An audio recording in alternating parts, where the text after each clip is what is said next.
position de l'armée ivoirienne a été attaquée tôt jeudi dans l'extrême nord de la Côte d'Ivoire, faisant plusieurs victimes.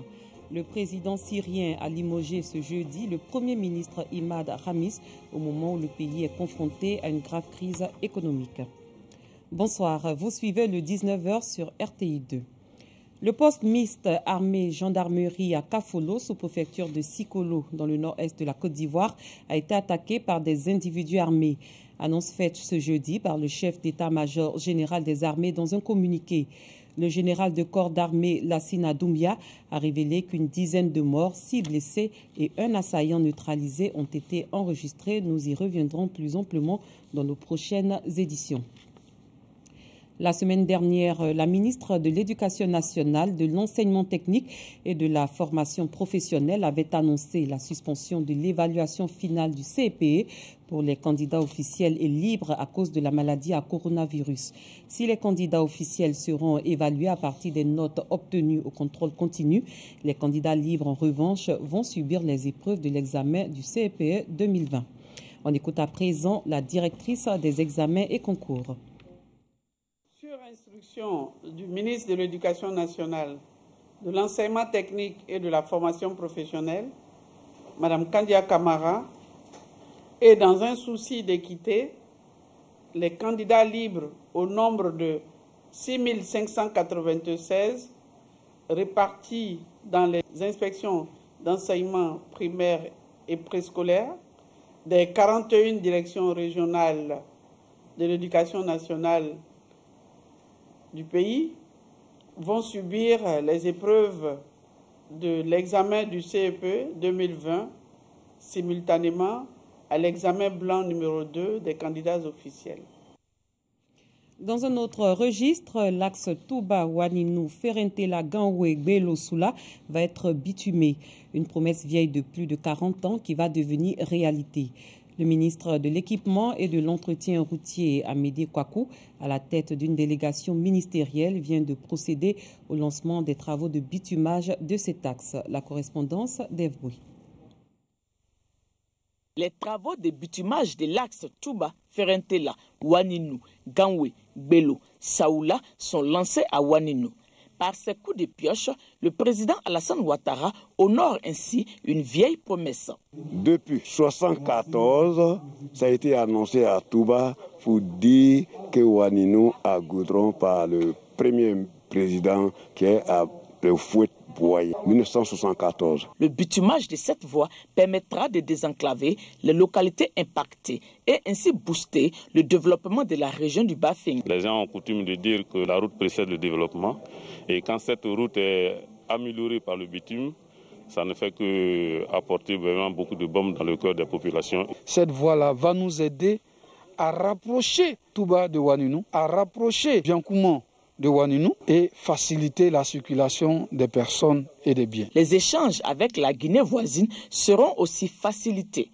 Le Bafing est donc en train d'embarquer dans le temps de l'émergence. Les acquis dans divers domaines sont visibles. Et cela grâce au président Alassane Ouattara. Les populations expriment donc leur reconnaissance. Quelle satisfaction, quel ravissement, quel honneur. Les mots qui viennent à la bouche de la population ainsi qu'à la mienne sont merci. Encore merci. Merci au président de la République. Merci au vice-président de la République. Merci au Premier ministre Amadou Koulibaly. Aujourd'hui, nous n'avons pas quelque chose à lui dire, sauf que merci, lui avec ses gouvernements. Et pour que ce rythme de développement soutenu se poursuive, le ministre de l'Équipement et de l'Entretien routier, représentant le Premier ministre Amadou Koulibaly, exhorte les populations à faire le bon choix. Si nous voulons que cette dynamique se poursuive, faisons le bon choix lors des prochaines élections. Je vous invite donc à vous inscrire massivement sur la liste électorale afin qu'au soir du 31 octobre 2020, votre choix puisse se traduire dans les urnes et que notre candidat remporte les élections. Ne laissez pas d'autres personnes faire le choix à votre place. Cette cérémonie de lancement a été ponctuée par la remise de 2 ambulances au centre de santé de Fouena et de Ganwe. À noter que le projet de bitumage de l'axe Touba-Ferentela, Ouaninou, Ganwe, Gbelo, Saoula, long de 49 km, coûtera à l'État de Côte d'Ivoire près de 22 milliards de francs CFA et son délai d'exécution est de 20 mois. Ce jeudi 11 juin 2020 s'est tenue une réunion du Conseil national de sécurité présidée par le chef de l'État Alassane Ouattara. Tenant compte de la situation et après avis du comité scientifique, le Conseil national de sécurité a décidé, et ce jusqu'au mardi 30 juin 2020, du maintien de l'état d'urgence, du maintien de la fermeture des frontières terrestres, aériennes et maritimes, du maintien de la fermeture des bars, boîtes de nuit, cinémas et lieux de spectacle, du maintien de l'isolement du Grand Abidjan, en renforçant le contrôle aux entrées et sorties et en sanctionnant les cas de violation, du maintien de l'interdiction des rassemblements de population au-delà de 200 personnes pour l'intérieur du pays, du maintien de l'interdiction des rassemblements de population à Abidjan, dont le maximum autorisé est dorénavant réduit de 200 à 50 personnes, du suivi sanitaire systématique de toute personne venant de l'extérieur du pays. Les populations de Pakobo, au sud de la Côte d'Ivoire, viennent d'être soulagées. Elles ont reçu des vivres et non-vivres en cette période de pandémie de coronavirus. On en sait plus avec Clément Boko. L'élan de solidarité lancé par le président de la République trouve un écho favorable dans la sous-préfecture de Pakobo, dans la région de l'Agné-Bichiassa. Des vivres et des non-vivres sont mis à la disposition des populations grâce à un cadre de la localité.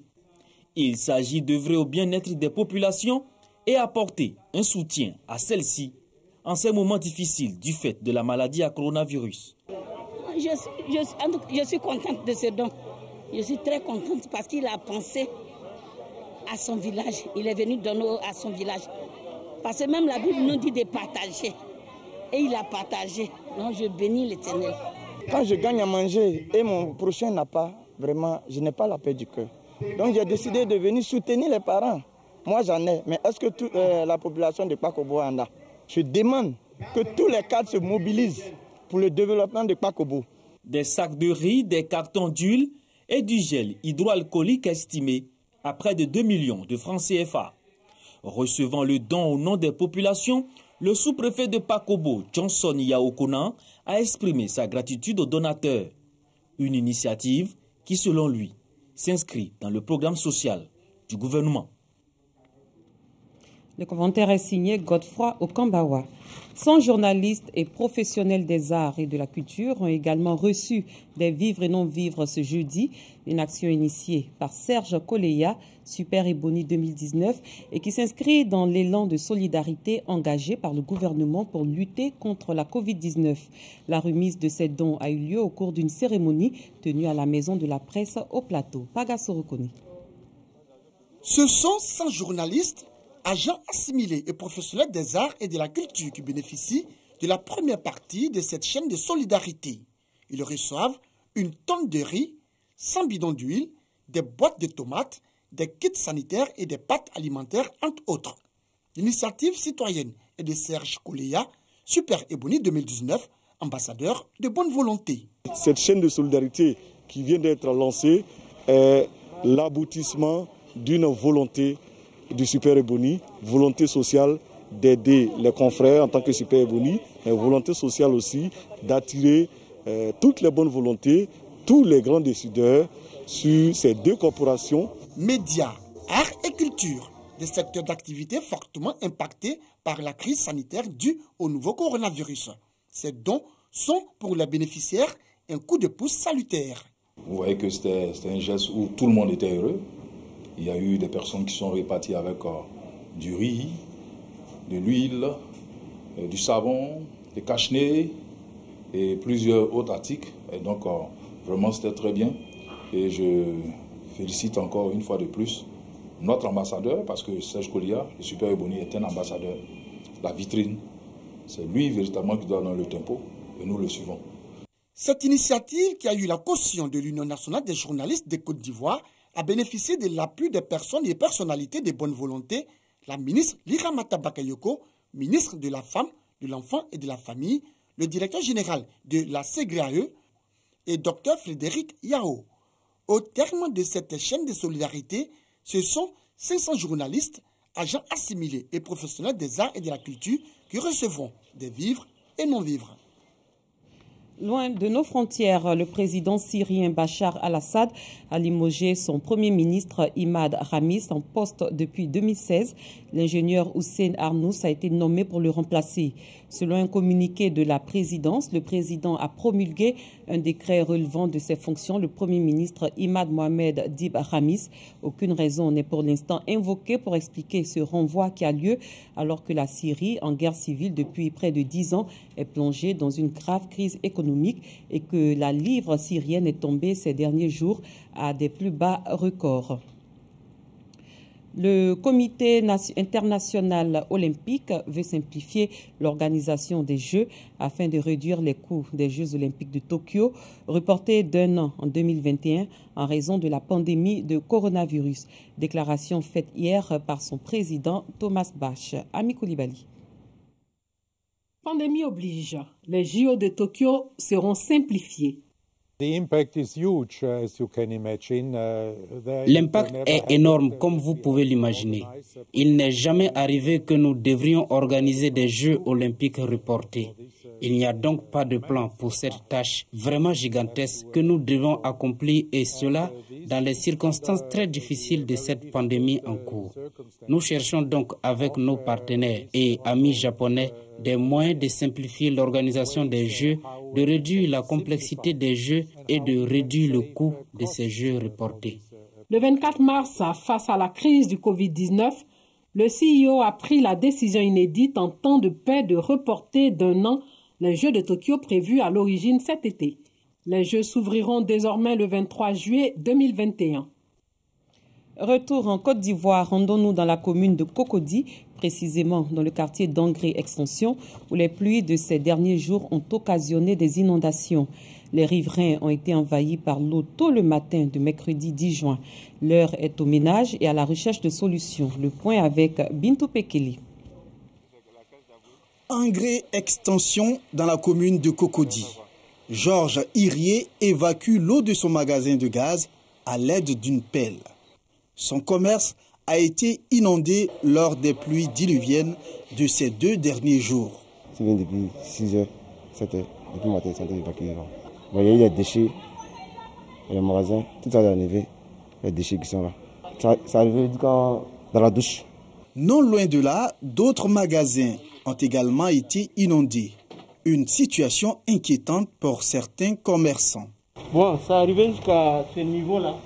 Voilà, mais comme les habits sont dans les vitres et puis c'est en haut, il a pu refaire sortir l'eau et puis ça n'a pas mouillé les habits. Heureusement que j'étais là, donc j'ai pu au moins essayer de limiter les dégâts. Selon les habitants, cette inondation a été provoquée par des travaux entrepris peu avant la pluie par des riverains. Les riverains, ceux de l'autre côté, ont pris, comment on appelle, de la terre rouge pour venir barrer la circulation d'eau. Et voyant, comment on appelle, un centre commercial et la pharmacie en face sont venus déguerpir la partie. Et c'est de là viennent maintenant, ceux qui ont barré d'un premier temps, viennent se battre avec les autres, disant, chez eux c'est inondé. Eux aussi disent c'est inondé. Mais comment faire? Quelle solution il faut trouver? Les deux coins se sont bagarrés. Nous avons tenté en vain d'entrer en contact avec les personnes incriminées. La voie est devenue impraticable pour les passants. On s'est passé par là comme ça. Puis bon, un coup, ça a été néfaste pour moi. Bon, mes chéris sont restés à l'intérieur, donc il fallait que je fuis, puisqu'ils n'habitent pas d'ici. Si tu as Bobo, si je ne prenais pas où, il est trouvé au chez pour voter. Nous suivons le chemin de l'eau de ruissellement qui termine sa course dans un lac. Ici, le responsable de l'église du christianisme céleste, situé au bord du lac, raconte son calvaire depuis 15 ans. Quand ça vient, ça monte progressivement jusqu'à sa vase sur le toit, quelquefois sur le toit du temple. On est obligé de ramasser les effets, on sort pour s'abriter chez les voisins. Quand l'eau descend, on revient. C'est ce qu'on a fait depuis qu'on est arrivé, depuis 2005 qu'on est là. La Sodexam, société d'exploitation et de développement aéroportuaire, aéronautique et météorologique, parle d'une saison pluvieuse normale. Chaque radon d'évolution moyen de la pluviométrie sur la ville d'Abidjan. Ça montre une allure normale de pluviométrie puisqu'on n'a pas encore dépassé, on n'est pas encore passé plus de, on en a 50, mais c'est très peu qui a dépassé 50 mm de pluie. Il n'y a que Benjavi qui a dépassé le 6 mai 50 mm de pluie. Aujourd'hui, on n'a pas encore dépassé le seuil critique pour les inondations. Selon le directeur de la météorologie, la pluie n'est pas le seul facteur d'inondation. Nous constatons, mais malgré ce regain de pluie au mois de juin, nous constatons quand même un déficit pluviométrique par rapport à l'année 2019 pour la même période. La survenue des inondations répond à plusieurs facteurs. Il n'y a pas que la pluie. La pluie est le facteur déclenchant, mais il y a plusieurs autres facteurs qui rentrent en jeu. La grande saison des pluies de 2020 va s'étendre jusqu'au 15 juillet prochain pour la zone sud. Le nord du pays connaîtra sa grande saison pluvieuse en juillet et août. C'était le récit de Clément Bocco. Fin de cette édition. Merci de l'avoir suivi. Très bonne soirée. À demain, même heure.